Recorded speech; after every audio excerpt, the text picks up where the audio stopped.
할렐루야. 자, 우리 오늘 함께 은혜 받으실 말씀의 제목은 그리스도 안에서의 삶의 의미라고 한번 정해봤습니다. 좀 되게 길어요. 그죠?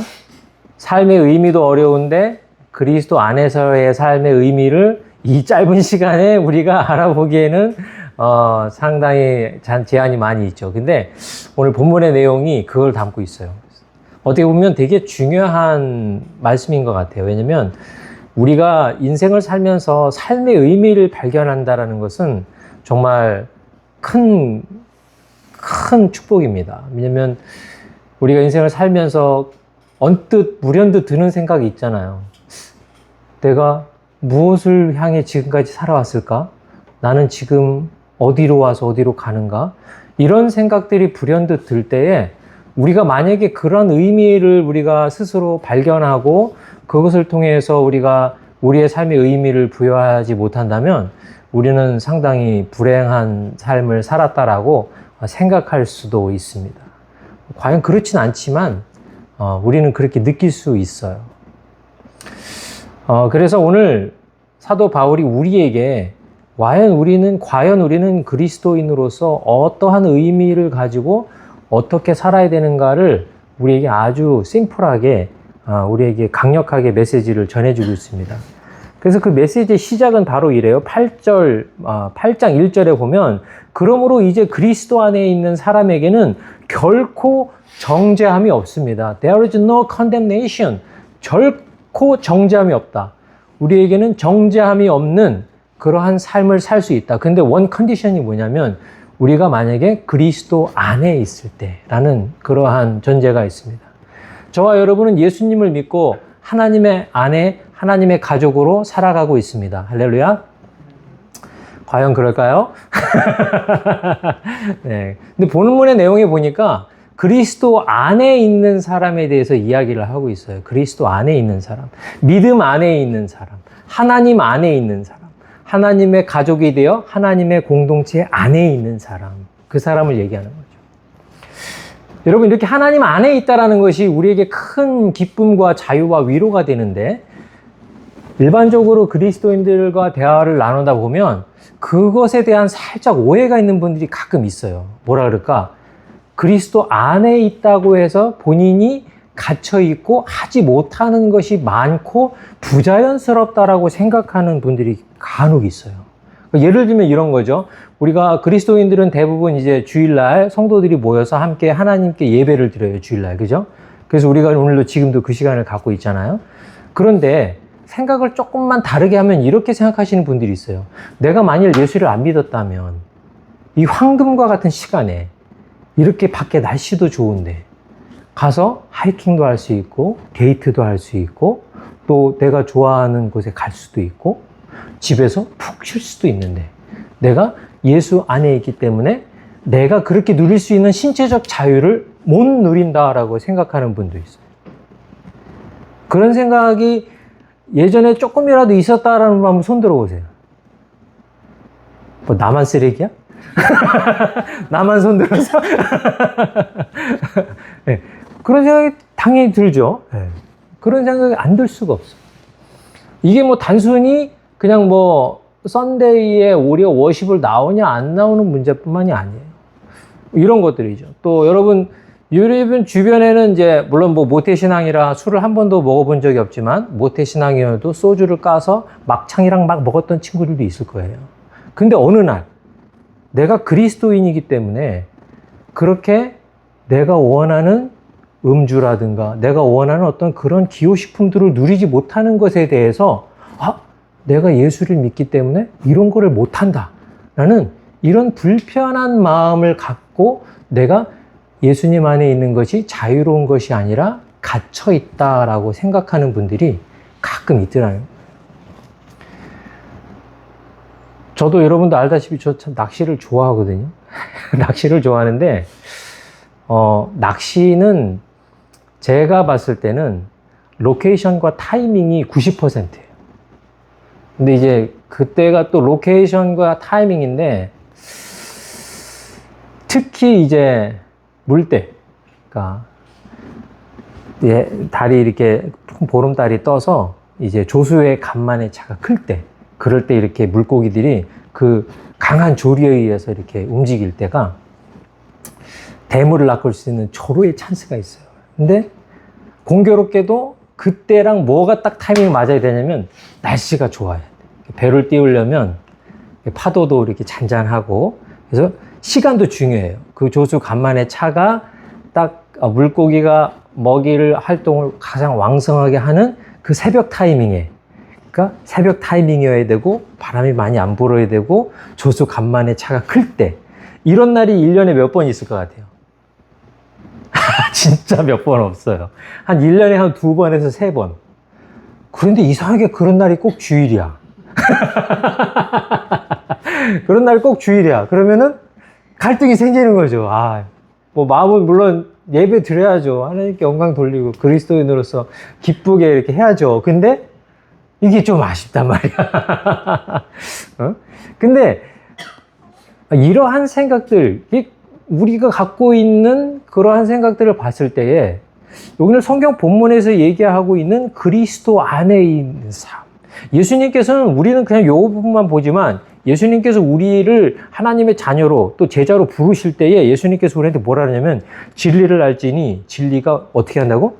너희를 자유롭게 할 거다. 할렐루야 라고 얘기하셨어요. 근데 정작 우리가 예수님을 믿었는데 우리가 정말 자유하냐 이거지. 근데 여기서 한 가지 우리가 잊어버리지 말아야 될 가장 큰 중요한 문제가 있어요. 우리가 예수를 믿고 구원받았음에도 불구하고 우리가 예수님 안에서 자유를 누리지 못하는 이유는 뭐냐면, 우리가 아직도 옛 육신의 것에 매여 있는 삶을 살 때, 그때 우리가 예수 안에서 자유를 못 누려요. 우리 한번 생각해 보세요. 물고기가 어디 있을 때 자유를 느낄까요? 물고기는 물속에 있을 때 자유를 느끼는 거예요. 그죠? 물고기가 하늘을 날아다닌다고 생각해 보세요. 자유를 누리는 건가요? 그렇지 않아요. 그죠? 새는 어디 있을 때 자유를 누릴까요? 새는 창공을 훨훨 날아다닐 때 자유를 누리는 거죠. 느끼는 거죠. 그렇다면 나무는 어쩔 때 자유를 느낄까요? 나무에서 뚝 부러져서 땅바닥을 뒹굴어 다닐 때 자유를 누릴까요? 아니면 튼튼한 그 가지 위에 붙어 있을 때 그 나뭇가지는 자유를 느낄까요? 우리가 생각하고 있는 그리스도 안에서의 자유는 우리가 옛 습관, 예전에 우리가 즐겨 했었던 육신의 나의 만족을 중심으로 살아갔을 때의 나의 옛 습관을 가지고 나의 지금의 삶을 생각한다면 우리는 상당히 부자연스러운 삶을 살고 있어요. 하지만 예수님이 우리에게 주시고자 하는 그리스도인의 삶에 있어서 진정한 자유가 과연 무엇인가 라는 것에 대한 의미를 우리가 생각해 본다면, 우리가 갖고 있는 이 자유는 세상 사람들이 느낄 수 없는, 세상 사람들이 알 수도 없는, 깨달을 수도 없는 큰 자유를 우리는 누리고 또한 생각하고 살아가고 있다는 것입니다. 여러분, 우리가 옛날에 우리의 육신적인 삶에 매여 있을 때는요, 우리의 육신적인 어떤 습관들, 술이 됐던, 뭐가 도박이 됐던, 마약이 됐던, 뭐 여러분들이 그런 거에 빠져서 살거나 그러진 않았겠지만, 그런 것들이 끄는 강력한 힘이 있거든요. 왜냐면 나의 육신적인 만족을 위하여서 추구할 수밖에 없는, 그것으로부터 저항할 수 없는 그런 강력한 힘이 있어요. 근데 그 강력한 힘을 끊을 수 있는 것이 예수 그리스도의 십자가의 구원의 은혜였던 거거든요. 그 은혜로 말미암아 우리가 구원받았기 때문에, 만약 저와 여러분이 그리스도 안에 있다면은 그런 유혹을 뿌리칠 수 있는 자유의 힘이 우리한테 생기는 거거든요. 그리고 한번 생각해 보세요, 여러분. 우리가 하나님 없이 마음껏 자유롭게 훨훨 날아다닐 때 우리는 행복하고 자유로웠다고 생각하고 착각하지만, 여러분 마음속에 있는 막연한 두려움, 걱정, 근심, 그런 것들 여러분 생각나실 수가 있을 거예요. 예수님 없을 때 미래에 대한 걱정, 사후세계에 대한 걱정, 자녀들에 대한 걱정, 나에 대한 걱정. 왜? 내가 모든 것을 결정하고 내가 모든 것을 판단하고 살아갔었던 나 중심적인 사회에서는요, 우리는 그것이 자유롭다고 생각하지만 결과적으로 우리는 내가 할 수 없는 그 무언가에 대한 막연한 두려움에 매여서 살아갈 수밖에 없었어요. 하지만 우리가 예수 그리스도의 자녀가 되고 하나님의 가족이 되는 이 순간부터 우리는 그러한 막연한 두려움을 내려놓고 예수 그리스도와 연합된 삶을 통하여서 그 안에서 누리는 평안과 기쁨의 자유를 우리는 잊지 말아야 될 것입니다. 그리고 여러분, 우리가 예수 안에 있을지 않을 때는요, 우리를 판단하는 기준이 우리가 아니고 남이에요. 누군가가 나를 어떻게 보느냐가 제일 중요한 거예요. 여러분, 지금도 되게 속상한 거는 많은 사람들이 아직도 그 인스타그램, 소셜미디어 같은 거에 되게 상당히 빠져서 그것이 다른 사람들의 기쁨이 나의 슬픔이 되는 거야. 그리고 내가 어떻게 보여지느냐가 그게 상당히 중요한 거예요. 그래서 나는 다른 사람들에게 더 멋있고 훌륭한 삶을 살고 있다라고 보여지기 위해서 부단히 노력을 하지만 다른 사람들이 그렇게 받아들여지지 않을 때는 그것이 우리에게 큰 슬픔과 아픔으로 다가온다는 거예요.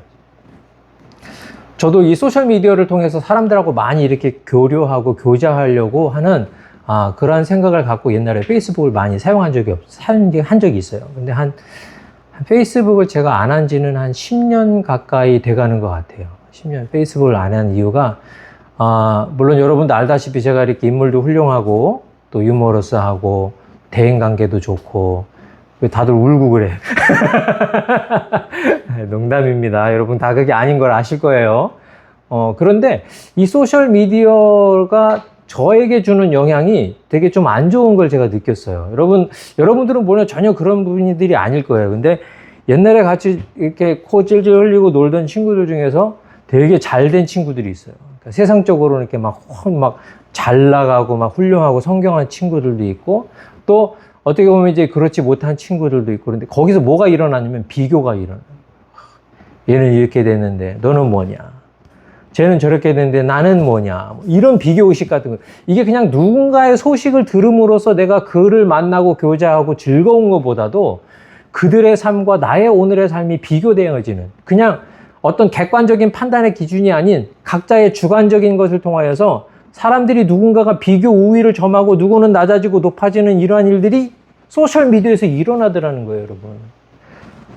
이게 우리들에게 신앙생활, 사회생활뿐만 아니라 신앙생활에도 큰 도움이 되지 않아요. 그리고 내가 의도하지 않게 내가 표현되는 것들. 결정적으로 페이스북을 내가 그만두게 된 가장 큰 이유 중에 하나 뭐였냐면, 어떤 광고가 올라왔어요, 페이스북에. 광고가 올라왔는데, 근데 그때는 내가 그 소셜미디어에 대한 어떤 감각이 좀 떨어져 있을 때였는데, 광고가 올라왔는데 그냥 클릭을 했어. 근데 그게 보니까 이렇게 좀 뭐랄까, 젊은 여자애들이 나와서 막 이렇게 춤추고 막 그러는 거였어. 그래서 상당히 보고 싶은 그러한 충동이 많이 있었지만, 그래도 그냥 적당히 보다가, 그걸 이제 껐어요, 이제. 적당히 보고 껐는데, 내가 거기에 라이크를 했다는 거야. 내가 그때 중고등부 전도사였는데 거기에 라이크를 했다는 거야. 그래서 내가 전혀, 내가 주도 면밀하게 딱 보고 그냥 딱 지웠을 텐데, 내가 거기에 라이크를 할 만한 그런 상황은 아니었거든. 근데 라이크를 했다고 레이첼이 내가 라이크한 거에 또 라이크를 눌러버린 거야. 레이첼이. 왜 이렇게 갑자기 공감하고 그래? 어? 박제예요. 야, 그래서, 제가 그런 거를 안 보는 훌륭한 인물이라고 여러분들이 어필하려고 그러는 얘기가 아니에요. 저도 똑같이 똥 싸고 방구 끼고 밥 먹는 그냥 인간이에요. 근데 제가 갖고 있는 목회자로서의 어떤 그런 위치가 있잖아. 근데 내가 정말 라이크를 눌렀으면은 좀 덜 억울하겠는데. 그냥 보고 닫았거든. 근데 거기에 라이크가 돼 있다 그러니까 그걸 또 내가 가르치는 학생이 라이크한 거를 또 좋아요를 또 눌렀네. 야, 이건 진짜 문제가 있다. 그래서 제가 솔직히 충격을 받아요. 충격. 이게 이럴 수가 있구나. 그러면 내가 또 레이첼의 얼굴을 어떻게 봐? 그러니까 이 소셜 미디어 갖고 있는 여러 가지 부작용 중에서 이제 일부분을 이제 제가 경험을 하게 된 거죠. 근데 그 이유 중에서 사람들이 소셜 미디어에 관심을 갖는 큰 이유 중에 하나 뭐냐면 욕구거든요, 욕구. 누군가에게 관심 받고 싶고 인정받고 싶고 또한 내가 하지 못하는 어떤 것에 대해서 누군가 하는 것에 대해서 대리조금 만족을 누리는 그 욕구. 그런데 그 욕구의 내면을 쭉 찾아서 들어가 보면 거기에 무엇이 있냐면요. 내가 원하는 I want something. 내가 나 스스로를 만족하고 내가 스스로를 뭔가를 기쁘고자 하는 나의 만족의 중심이 그 소셜미디어가 갖고 있는 그런 것을 자극하는 가장 중요한 요소가 아닌가. 그 이유는 뭐예요? 나가 스스로 만족하고 내가 누군가에게 인정받고 싶어하는 인정 욕구를 자극하는 그런 기능을 갖고 있더라는 거죠. 그러다 보니까 여러분 세상에서 내가 하고 싶은 대로 하고 산다고 해서 우리가 자유를 누리는 게 아니에요, 여러분. 물고기가 물 안에서 자유를 누리는 것처럼 만약 저와 여러분이 하나님의 형상대로 지음받은 하나님의 자녀면요, 저와 여러분은 하나님의 안에 있을 때 진정으로 자유합니다. 여러분 밖에서 이렇게 막 멋있게 하영이도 엊그저께 가운데에 가서 막 사람들 사진 찍고 막 그래서 되게 자유하고 행복했잖아, 그치? 근데 제가 느낄 때 하영이가 거기 사진도 찍고 뭐하고 있을 때 참 행복하고 좋았겠지만 다 끝나고 집에 와서 샤워하고 펑퍼짐한 옷 입고 그리고 침대나 소파에 딱 누웠을 때 진짜 편안했을 거야. 사실 제가 그렇거든요. 밖에서 막 힘든 일도 하고 뭐도 하고 또 목사님들 모임 있어서 막 양복 입고 뭐 하고 가서 막 웃고 막 뭐 하고 그런 것도 재밌긴 한데 어제 진짜 집에 딱 와서 그 모든 거치장스러운 것들을 다 내려놓고 그냥 내 방에서 내가 편안한 옷을 입고 편안하게 있을 때 정말 자유를 느끼고 편안함을 느끼거든요. 우리가 이 세상을 살아갈 때 어떻게 보면 여러분요, 우리 스스로 가면을 쓰기도 하고요, 우리 스스로를 치장하기도 하고 우리 스스로를 이렇게 보호하기 위해서 우리를 꼭꼭 긴장하며 살게 돼요. 그렇지만 저와 여러분이 예수님 안에 있을 때는 그렇지 않아도 되거든요. 우리 스스로 가면을 내려놔도 돼요. 우리 스스로가 부족하고 좀 멍청해도 돼요. 예수님은 누구보다도 우리를 잘 이해하시고 우리를 사랑하시는 분이기 때문에 우리가 진짜 예수님 안에 있을 때는요, 그냥 내가 되면 돼요. 누군가가 원하는 내가, 또 내가 누군가 되고 싶은 내가 아니라 그냥 나, 날것으로의 나. 그래서 저와 여러분은 예수님 안에서 진정한 자유를 누릴 수 있습니다. 그래서 여러분, 우리가 세상 사람들이 갖고 있는 그 욕구에서 나 중심적인 그런 사고에서 아직 우리가 벗어나지 못했을 때 느끼는 생각들이 여러분의 진정한 생각이라고 속으면 안 돼요. 내가 오늘 이렇게 주일날 뭐 하고 싶은데 내가 예수님 믿기 때문에 못하네? 이 생각은요, 여러분, 여러분의 옛사람이 여러분을 속이는 과정이에요. 여러분, 그렇게 내가 좋아하는 나의 니드를 따라 살아가는 동물적인 본능이 나를 이끌려고 할 때에 그 니드로부터 저와 여러분은 자유된 상태예요. 왜? 예수님의 이름으로 구원받은 상태입니다. 그래서 저와 여러분이 비록 그것을 하지 않고도 내가 결단하고 나는 오늘 하나님 앞에 예배하고 하나님과 교제하는 그 기쁨을 누리겠다라고 결단했을 때에 그 나의 결단이 그 육신적 니드로부터 우리를 자유케 하는 거죠. 세상 사람들이 볼 때는 그리스도인들이 되게 답답하고 되게 쿨하지 못하고 되게 매어있는 삶처럼 보일 수 있어요. 근데 그거는 그 사람들이 모르는 큰 착각이에요. 사람들은 자유를 얘기할 때 결혼 제도에 대해서 상당히 막 겁을 갖고 얘기하는 분들도 많아요. 저는 여러분도 알다시피 제가 22의 장가를 갔잖아요. 많은 사람들이 내가 22의 장가를 갔다 그러면 지금은 많이들 부러워해요. 왜냐면 여러분도 알다시피 제가 52의 손주를 봤잖아요. 거의 뭐 기네스북에 나올 만큼 그냥 제 친구들 중에서는 제가 넘버원, 제일 빨라. 이제 뭐 할아버지가 됐고 지금 뭐 손녀가 이제 둘인데 좀 있으면 셋. 누가 따라오겠어요? 절대 못 따라오지. 근데 내가 젊었을 때 친구들이나 아는 분들 만나면 다 혀를 차는 거야. 아유, 세상에 놀지도 못하고 장가를 일찍 가가지고 그렇게 힘들게 살아가냐고 혀를 차시는 분들이 되게 많았어. 저는 전혀 그런 게 뭐 힘들거나 그렇게 생각하지 않았거든요. 전혀 그렇게 힘들거나 그렇지 않았는데, 언제 한번 제가 살짝 제가 한번 흔들린 적이 있냐면, 내가 오늘 설교를 하다 별 얘기를 다 안 해.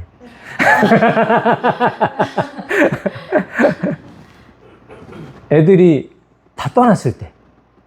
그러니까 이제 뭐 찬이도 공부한다고 있다가 장가 간다고 훅 떠나버리고, 현이는 일찌감치 군대 때문에 훅 떠나버리고, 준이도 군대 때문에 훅 떠나버리고, 나랑 집사람이랑 럭키 셋만 남은 거야. 집에 다 떠나버리고 우리만 싹 남아버리니까 이건 뭐지? 그동안 인생을 아이들을 키우면서 그냥 앞만 보고 그냥 막 이렇게 살았던 거예요. 그러다 보니까 나는 과연 뭐지? 내가 그동안 뭘 한 거지? 난 앞으로 뭘 하고 살아야 되지? 이런 여러 가지 것들이 갑자기 샥 오니까 뭐라 그럴까? 이게 중년의 위기인가? 그런 게 온 거야. 나 스스로에게 막 그런 게 왔어. 근데 이게 나만 왔냐? 그게 아니야. 집사람한테도 왔어요. 똑같이. 우리는 이 가족이라는 이 틀 안에서 이 가족이 유지되고 아이들이 성장하는 데 있어서 우리가 이것을 포커스를 두고 막 진짜 경주마처럼 막 달려온 거야. 그래서 막 달려왔는데 어느 날 아이들이 갑자기 확 떠나버린 거야.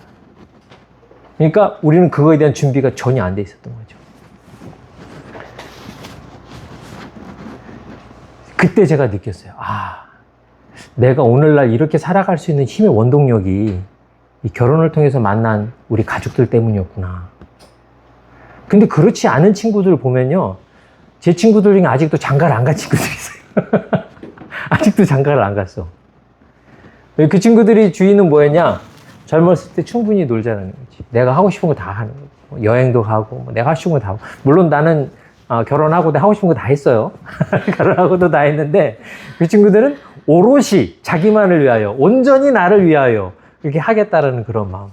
뭐 그렇다고 해서 뭐 가족이 있으면 성공했고 가족이 없으면 성공 안 했다 이 문제가 아니에요. 근데 그들이 내가 직접 누리는 나의 삶에 있어서의 그 기쁨, 그 만족, 그리고 그 삶을 살아가는 과정에 있어서 다른 길로 빠지지 않고 정말 내가 원하는 대로 바르게 살아왔다면 그것은 되게 축복이거든요. 만약에 저에게 이 아이들과 우리 와이프가 없었다면 제가 이렇게 오늘날의 나로서 살지 못했을 가능성이 되게 높아요. 저는 노는 거 엄청 좋아하죠. 뭐 한번 빠지면 헤어나오지도 못하죠. 되게 또 자유분방한 성격이죠. 아마 지금 그렇게 살다가 이 땅에 살고 있지 않을 수도 있었어요. 우리가 매어 있는 것이라고 생각하는 것이 어쩌면 우리를 오늘날 우리가 되도록 해준다라는 거. 우리는 그걸 느끼고 발견하지 못할 뿐이라는 거죠. 지금 우리 아들하고 며느리를 봐도 로이가 태어나고 이제 또 아이가 또 하나 오잖아. 지금 아이가 하나 있는 경험은 있었지만 아이가 둘인 세계는 아직 경험을 못 해봤어. 너무 힘들 거라고 그러는데 힘들 거예요. 근데 저희는 아이가 셋이 있어 봤잖아. 그러니까 저희는 이제 그게 그려져요. 추억 속에서. 근데 추억은 뭐만 남아요? 좋은 것만 남지. 그래서 우리는 그 좋은 기억만 가지고 하나 더 나. 왜냐면 셋째는 보너스거든, 진짜. 정말 찬이하고 현이만 있을 때는 너무 예쁘고 좋았는데 준이가 태어나니까 찬이하고 현이가 준이를 키우더라고. 그래서 준이가 지금도 우리랑 얘기하는 것보다 형들이랑 얘기하는 게 더 편해요. 우리랑은 10분 얘기하면 다 이렇게 컨텐츠가 다 사라져요. 얘기할 게. 근데 형들이랑 얘기하면은 What's up부터 시작해가지고 예, 1시간도 하고 뭐 켜놓고 설거지를 해. 얘기하면서. 응? 그러니까 그러니까 우리가 살면서 우리를 우리 되게 하고 있는 여러 가지 것들이 보면은 어떻게 보면 되게 힘들고 우리를 어렵게 하는 것이었지만 결과적으로 이것을 통하여서 정말 우리라는 것이 이루어진 형태, 이 상태.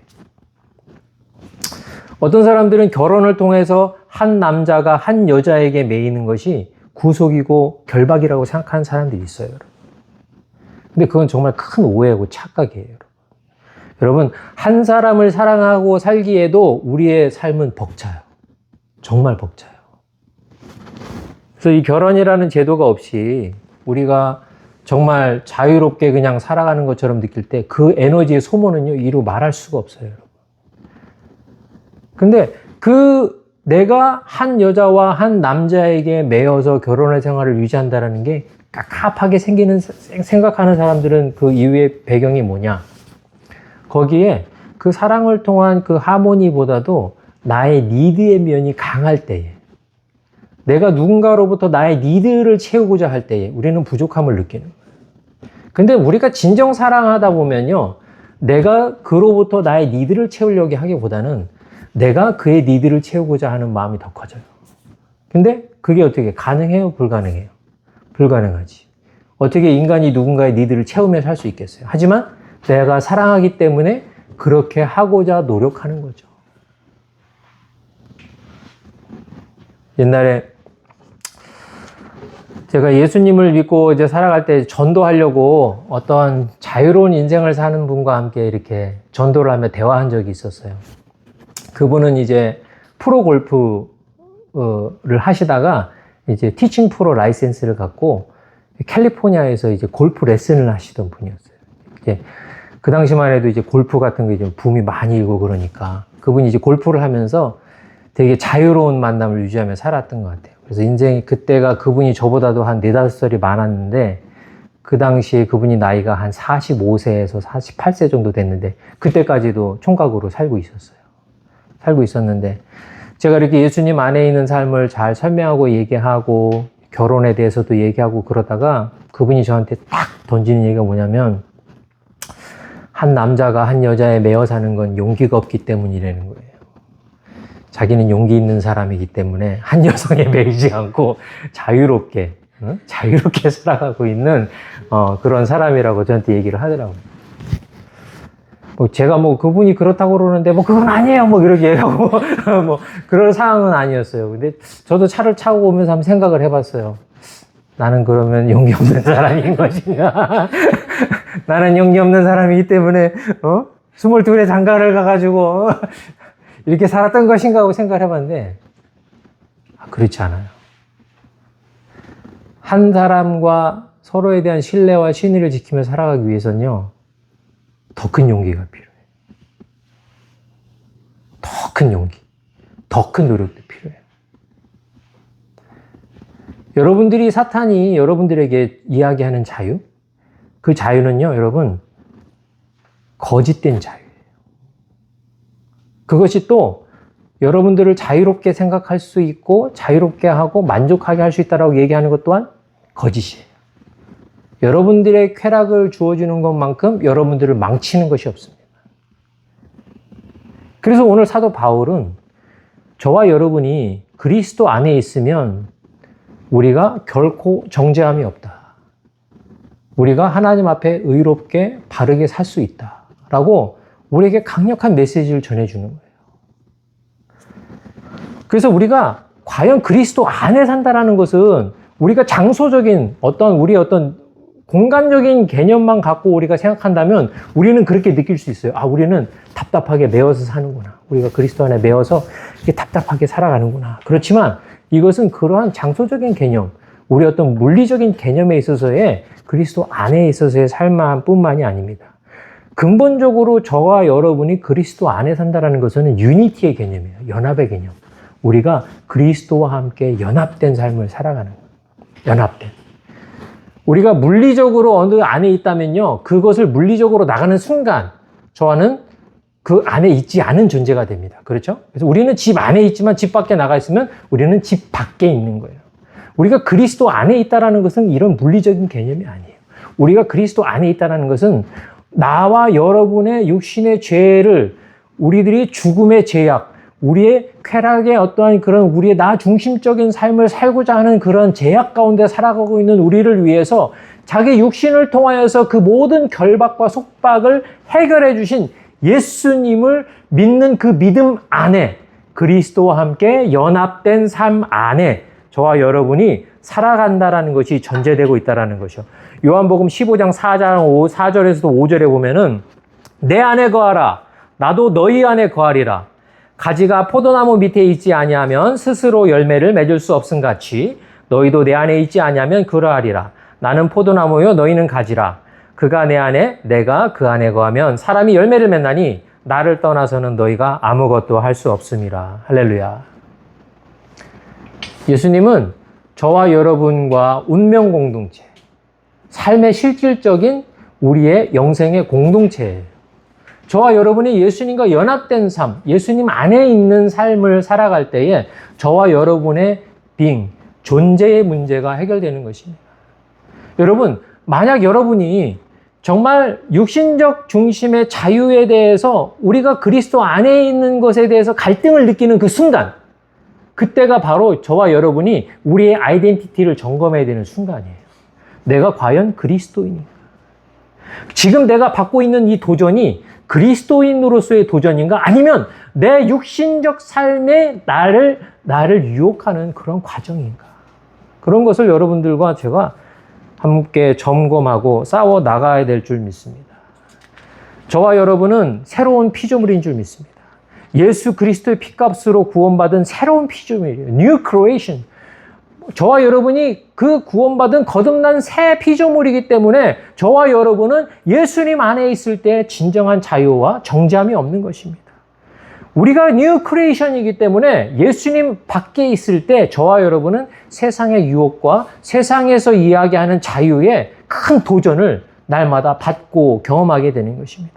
여러분, 그런 곳에서 흔들릴 때 그때 우리는 다시 한번 예수 그리스도의 연합을 선포하고 주님 앞에 나아갈 수 있는 저와 여러분 될 수 있기를 예수님의 이름으로 축원드립니다. 여러분, 이 예수님과 연합에는 그냥 거저 이루어지지 않아요. 예수님과 연합을 이루기 위해서는요, 우리의 체질의 근본적인 변화가 필요합니다. 제가 이번에 둘째 며느리가 아이를 임신하고 출산하면서 되게 신기한 거를 제가 그거를 알게 됐어요. 여러분, 그 올리비아가 머리가 좀 빠글빠글한 스타일이었거든요. 그리고 머리가 살짝 이제 붉은 빛이 감도는 갈색이었어요. 그리고 올리비아가 알러지가 있었어요. 계란 알러지도 있고, 그루틴 알러지도 있고, 데일리 알러지도 있고. 그래서 여러 가지 좀 그런 일들이 있었는데, 아이가 이제 주희를 임신하고 주희를 출산하고 나서 여러 가지 변화가 일어난 거예요. 머리가 빠글빠글하던 게 자연스러운 웨이브로 바뀌었어. 그리고 머리 색깔이 거의 까매졌어. 그리고 글루틴 알러지가 없어졌어. 그리고 이게 놀라운 거잖아요. 아이를 그냥 잉태하고 낳았는데 그 엄마에게 큰 변화가 일어난 거예요. 난 그냥 아이를 임신하고 낳으면 그냥 끝인 줄 알았거든요. 근데 그게 아니라 그 안에서는 그 아이와 그 부모와의 우리가 알 수 없는 신비한 상호작용이 있었던 것 같아요. 그래서 아이가, 근데 그 주인은 또 알러지가 전혀 없어요. 알러지도 없고. 야, 그걸 보면서 이게 이렇게 변하는구나. 연합을 통하여서 이게 변하는구나. 그 아이가 엄마에게 주는 영향, 또 엄마가 아이에게, 아이가 엄마에게 그런 영향을 주는구나. 이 연합의 신비가 바로 여기에 있는 것 같아요. 그냥 따로따로 독립된 공간에서 살다가 독립적으로 나온 게 아니에요. 연합되었다는 건 뭐냐면요, 인터랙션이 일어나는 거예요. 그 안에서. 만약 저와 여러분이 예수님 안에 있다면요, 예수님의 형질과 예수님의 기질과 예수님의 성품과 예수님의 향기가 저와 여러분의 삶 가운데 어떻게 될까요? 나타나게 되는 줄 믿습니다. 나의 성질이 아닌 예수님의 성질이. 왜? 우리가 어떻게 됐기 때문에? 연합되었기 때문에. 근데 내가 예수님을 믿고 예수님과 연합되었다라고 생각하는데 나를 통해서 예수님의 향기가 나타나지도 않고 예수님의 성질이 나타나지도 않고 날마다 근심하고 걱정하며 불평 불만하며 살아갈 때 과연 내가 그리스도와 연합되었는가라는 것을 우리가 스스로 점검해 봐야 돼요. 그럼 왜 연합되었는데도 불구하고 예수님의 성질이 일어나지 않는가? 아직도 뭐가 센 거예요? 저항. 그것에 대한 저항력.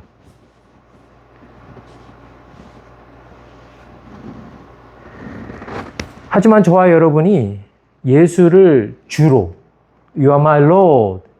예수님을 우리의 세이비어로, 예수님을 우리의 왕으로. 그래서 예수님이 원하시는 사랑과 섬김과 이해가 우리 삶 가운데로 흘러나올 수 있기를 바랄 수 있는 그러한 진정한 연합이 이루어질 수 있기를 예수님의 이름으로 축원드립니다.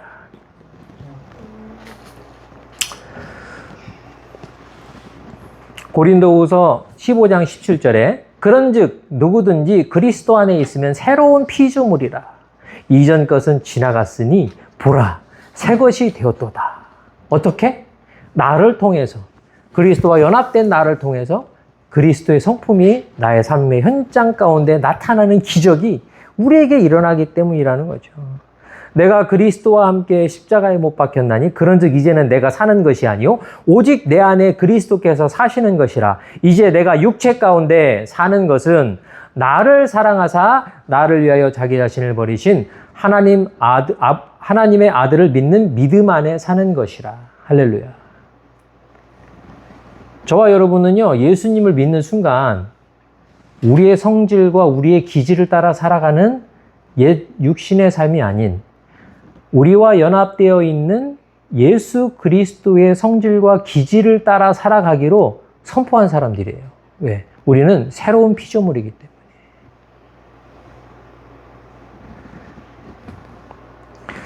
그래서 만약에 우리가 그리스도와 연합된 삶을 살아간다면요, 우리는 근데 연합된 삶을 살고자 하지만 우리의 역신적인 옛 습관과 우리의 육신의 어떤 옛 욕망들이 아직도 살아 있어요, 없어요? 있어요. 뭐 다른 분들은 모르겠는데 저를 보면 있어요, 그게. 항상 있어요. 근데 그게 어느 날 그냥 잠깐 있다 없어지는 게 아니에요. 매일 있어요. 매 순간 있어요. 항상 있어요. 예수님이 나한테 항상 있는 것처럼 이 육신의 니드가 항상 있어요. 그래서 이 안에서 계속 싸우는 거예요. 계속 싸우는 건데. 근데 그 싸움이 얼마나 치열하냐? 옛날에 TV 끄면 검은 개미하고 흰 개미 싸우듯이. 씩 하면은 막 검은 개미하고 흰 개미들이 막 싸워요. 근데 그 게임이 끝나요? 안 끝나요? 그 싸움이 안 끝나요. 그래서 TV를 켜면 항상 싸우고 있어요. 절대 끝나지 않는. 아마 우리가 죽는 그 순간에 끝날 것 같아요. 우리가 육신적인 삶을 마무리하는 그 순간. 근데 이 육신적인 삶을 마무리하기 전에 어떻게 하면 과연 우리가 그리스도인으로서 하나님의 자녀로서 연합된 삶을 유지 또는 발전할 수 있을까? 그 비결이 바로 성령을 통한 하나님의 공동체의 삶일 줄 믿습니다. 할렐루야. 여러분, 이 두 가지가 왜 중요하냐면요, 성령님은요, 우리가 어느 곳에 있든지 우리와 함께 하실 수 있는 하나님 자신이세요. 우리가 예수님을 구주로 영접했다면 저와 여러분은 언제 어디든지 성령의 능력을 의지할 수 있는 그런 권리가 생겨요. 그런 능력이 생깁니다. 요한복음 14장 16절에 예수님이 이렇게 얘기하시는데요. 내가 아버지께 구하겠으니 그가 또 다른 보혜사를 너희에게 주사 영원토록 너희와 함께 있게 하리니 그는 진리의 영이라. 세상이 능히 그를 받지 못하나니 이는 그를 보지도 못하고 알지도 못함이라. 그러나 너희는 그를 아나니 그는 너희와 함께 거하시며 또 너희 속에 계시겠음이라. 할렐루야. 이 약속이에요, 이거는. 여러분, 이런 약속의 말씀을 우리가 붙잡아야 돼요. 우리의 마음이 흔들릴 때, 우리가 좌절될 때, 용기를 잃어갈 때, 그럴 때 여러분, 이 약속의 말씀을 붙잡아야 돼요. 하나님 약속했잖아요. 성령님이 나와 함께 하시기로 약속했잖아요. 그러니까 성령님의 능력으로 이 어려움을 이겨낼 수 있는 믿음과 힘을 주세요. 라고 하나님께 담대하게 따질 수 있어요. 왜? 이건 약속이니까. 하나님은 약속을 지키시는 신실한 분이거든요. 그때에 영적인 세계가 변동이 일어나는 거예요. 우리가 그냥 맹꽁인 줄 알고 사탄이 우리를 막 힘들게 하고 우겨 싸고 막 우리를 공격할 때에 우리가 이 약속의 말씀을 붙잡고 기도하는 그 순간 성령의 능력이 저와 여러분에게 하나님으로부터 덧입게 되는 줄 믿습니다. 그래서 여러분, 이 성령의 능력이요, 오늘날 우리가 신앙생활을 하면서 너무 간과하는 경우가 많아요. 성령의 능력이 여러 가지 능력이 있는데 그 중에 제가 생각했을 때 신앙생활하는 데 있어서 제일 중요한 성령의 능력이 뭐냐면 성령의 조명하심이에요. illumination. 조명하심. 물론 성령이 주신 능력 주심도 있고 여러 가지가 있지만 제가 봤을 때는 가장 중요한 건 조명하심. 그게 뭐냐? 여러분 요즘에는 바퀴벌레 본 적 별로 없죠? 저희는 옛날에 바퀴벌레 많이 봤어요. 우리가 이게 뭐 아파트 같은 데를 살면은 바퀴벌레가 왜 이렇게 많아요? 바퀴벌레가 이제 아이들하고 어디 뭐 밥이라도 먹고 외식하면 교회 갔다 오거나 그래서 이제 집에 불을 껐다가 이제 집에 딱 들어가서 불을 탁 끼잖아요? 그러면 순식간에 사라지는 거야, 그냥 바퀴벌레가. 근데 바퀴벌레가 밤만 되면 불만 끄면 막 슬금슬금 나와가지고. 세상에. 재영 형제도 바퀴벌레 본 적 있어요? 그래? 어우. 야, 맞아. 가끔 이만한 거 있어. 도대체 그건 뭔지 모르겠어. 이게 기형아인가? 종이 좀 다른 종, 이런 것도 있고요. 아니, 나 근데 개인적으로 이거보다 요게 더 무서워. 이거는 그냥 잘 보이니까 때려 죽이면 끝나는데, 이거는 잡을 수도 없어. 조그매가지고. 푸스거려요. 그건 날아다니죠. 근데. 여러분, 죄송합니다. 좀 있으면 식사해야 되는데, 바퀴벌레 얘기해서 미안한데. 바퀴벌레 얘기해서 미안한데, 이 빛이 없으면요, 바퀴벌레가 있는 걸 알아요, 몰라요, 우리가? 몰라요. 근데 빛을 딱 켜는 순간, 우리가 바퀴벌레가 있다는 거 알아요. 그다음부터는 이 바퀴벌레의 존재를 알게 되면 우리는 약을 치던, 사람을 부르던, 뭐를 하던 이 바퀴벌레를 해결할 수 있는 길이 하나 생겨요. 근데 이게 바퀴벌레가 발견되지 않으면 우리는 그냥 바퀴벌레하고 사는 거예요. 여러분, 우리의 삶 가운데 무엇이 잘못될 때, 잘 모를 때, 나에게 다가온 이 어려움과 고난과 또 아니면 이러한 갈등의 문제 가운데 이것이 어디서부터 온 건지 모를 때 우리는 무엇이 필요하냐? 성령의 조명하심의 능력이 필요해요. 성령님, 이것이 왜 이렇게 된 것입니까? 하나님 알게 해 주시옵소서. 성령이 그것을 깨달아 알게 하시는 역사가 있어요. 왜냐하면 성령이 갖고 계시는 가장 큰 능력 중에 하나는 하나님의 능력 그대로 갖고 계시거든요. 눈에 보이지 않으시지만. 언제 어느 곳이든지 우리가 하나님께 요청할 때에 우리 가운데 그러한 지혜를 주세요. 그 상황을 판단할 수 있는 성령의 조명하심의 능력이 있습니다. 그래서 그 상황이 깨달아질 때에 저희에게는 기회가 생기는 거예요. 그 상황이 어디서부터 잘못된 것이며 그것이 과연 하나님이 우리에게 원하시는 것이 무엇인지 알게 하는 성령의 지혜의 역사가 우리에게 있습니다. 그 모든 상황에서 성령을 의지하는 삶을 살아야 돼요. 제가 그렇게 저는 이제 설교 시간에 얘기를 하지만 남자들의 습관 중에 제 습관인지도 모르겠는데 웬만한 건 그냥 제가 알아서 하는 습관. 모든 걸 하나님을 의지해야 되는데 내가 아는 건 웬만하면 내가 알아서 하는 습관이 있어요. 저도 그걸 고쳐야 되는데 근데 저희 집사람은 정반대예요. 이 사람은 뭐든지 물어봐. 하나님한테. 뭐든지 물어봐. 진짜 시시콜콜 물어봐요. 하다못해 막 뭘 하다가도 이게 내가 뭘 얘기를 하잖아요. 뭐 이렇게 해서 오늘 뭐 이렇게 사람들 이렇게 몇 명 초대해서 밥 좀 먹으려고 그러는데 어떻게 생각해요? 그러면 네, 하고 싶은 대로 하세요. 하나님 원하시면 하게 하시고 아니면 안 하시겠죠. 그러니까 요렇게 얘기하는 거는 불만이고 좀 더 어려운 걸 얘기하면은 항상 기도하는 거예요. 하나님, 근데 이게요, 정말 저는 이거 하기 힘든데 하나님이 원하시는 거면 일어나게 하고 하나님 원치 않으시면 안 일어나게 해주세요. 이렇게 맨날 기도를 하는 거예요. 그러니까 나는 항상 집사람의 기도에 기도 제목인 거야.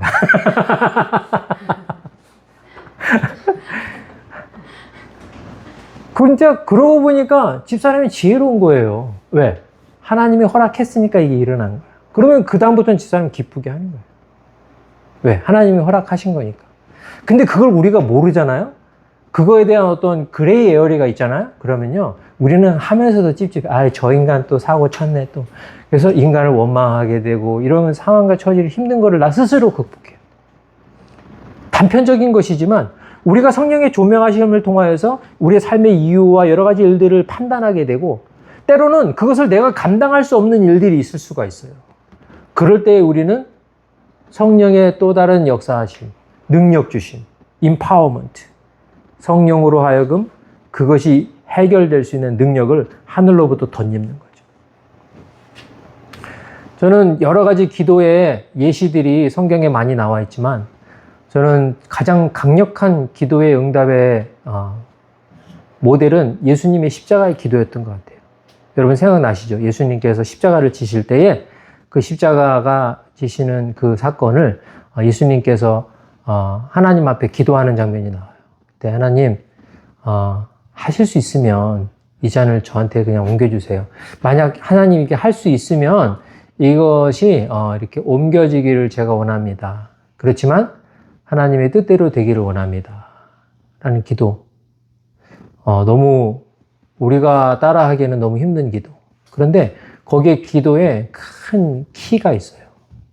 예수님의 기도의 키는 뭐냐? 이게 나한테 일어나냐 안 일어나냐가 중요한 것보다 더 중요한 건 뭐야?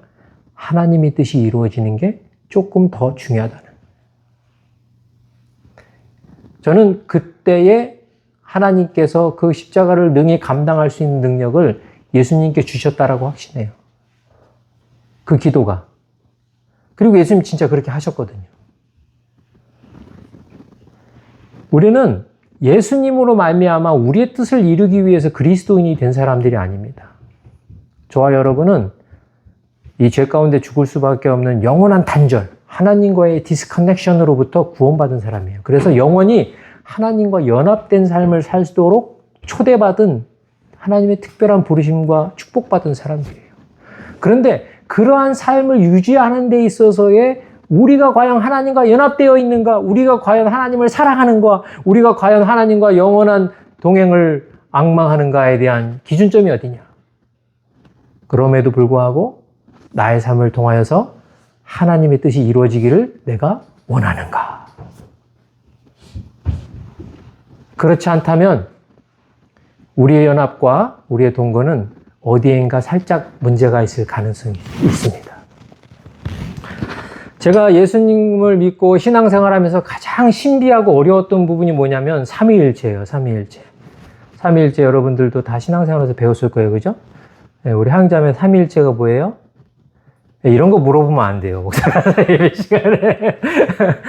이게 되게 설명하기가 어려운 거예요. 솔직히 저도 잘 몰라요. 뭐 신학적으로는 뭐 어쩌고저쩌고저쩌고저쩌고인데 그걸 우리가 어떻게 이해해요? 이해 못해요. 삼위일체라는 것은 이 우주에 존재하는 것이 아니기 때문에 이 우주의 차원을 넘어서 존재하는 것이기 때문에 우리가 그것에 대해서 설명은 불가능합니다. 근데 제가 삼위일체가 가능하다는 것에 대해서 한 가지 깨달았어요. 뭐냐? 사랑. 저는 그 사랑 안에서는 그게 가능하다는 걸 알게 됐어요.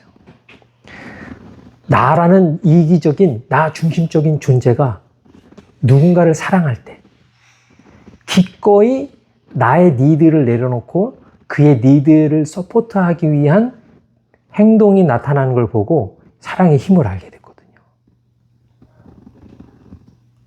나라는 존재는 나의 만족을 위하여 존재할 수밖에 없지만 이 하나님은 이 사랑 안에 거하시기 때문에 세 분이 같지만 세 분은 다르고 이 셋이지만 하나인 신비가 그 안에서 이루어질 수 있다라고 생각하게 된 거죠. 그래서 이 사랑이 신비한 거예요. 만약 저와 여러분이 예수님 안에 존재할 수 있는 유일한 이유가 있다면 그거는 사랑입니다. 예수님이 우리를 사랑했기 때문에 또 그 사랑을 이해하고 깨달은 우리가 그 사랑에 반응하기 때문에 그래서 우리가 누군가를 이해하고 용서하고 참아주고 희생하는 이유가 뭐예요? 그 사랑 때문에. 그렇지 않고 나타나는 그러한 모든 현상들은요, 그건 거짓이에요. 오직 사랑만이 저와 여러분이 하나님 안에 거하게 할 수 있는 능력 있는 것인 줄 믿습니다.